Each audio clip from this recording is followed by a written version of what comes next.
And you know, I need to address this a little bit here, because as a FAA inspector and being in charge in the development of safety management systems, we need to understand something about this secrecy idea that we're divulging some kind of secrets.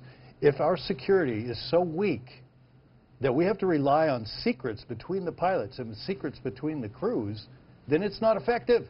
It doesn't work. Safety management systems provide mitigation for these types of events. You can't keep it a secret anymore. That's archaic thought, to think that safety is controlled by these secrets. It's not.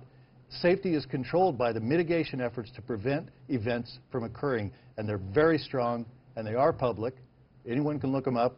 There's some secrets, of course. There's some things. As a federal agent, as a federal aviation safety inspector for 17 years, we're trained very well on that, and Jim, you know that as well. So thank you for letting me defend that. Okay. Go ahead, Jim. I'll let you respond. Well, I got to tell you, I apologize to anybody that may be been out of shape over this, but the difference is where the information comes from.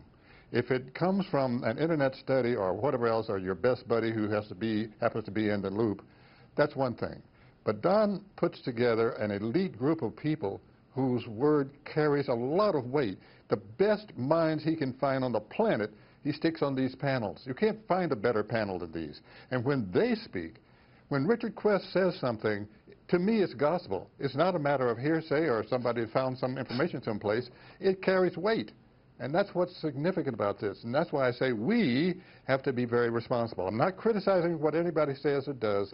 It's just something that was on my chest, and I felt responsible to say it. We, above all, have to be careful, because we are, so far as the audience is concerned, the experts.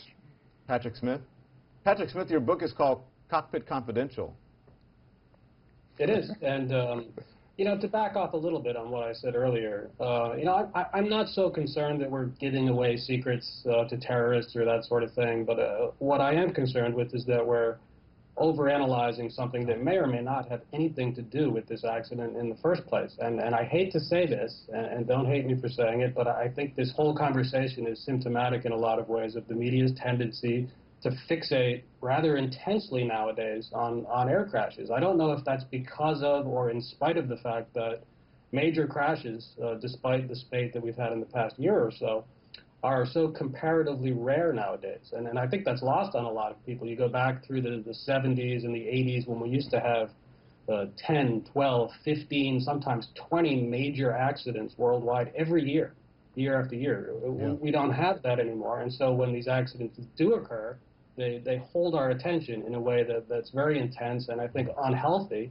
because it encourages people to over-speculate, over-analyze, and it also gives people the idea that flying is becoming more dangerous. Whereas statistically, when you look at the big picture, it's actually becoming safer.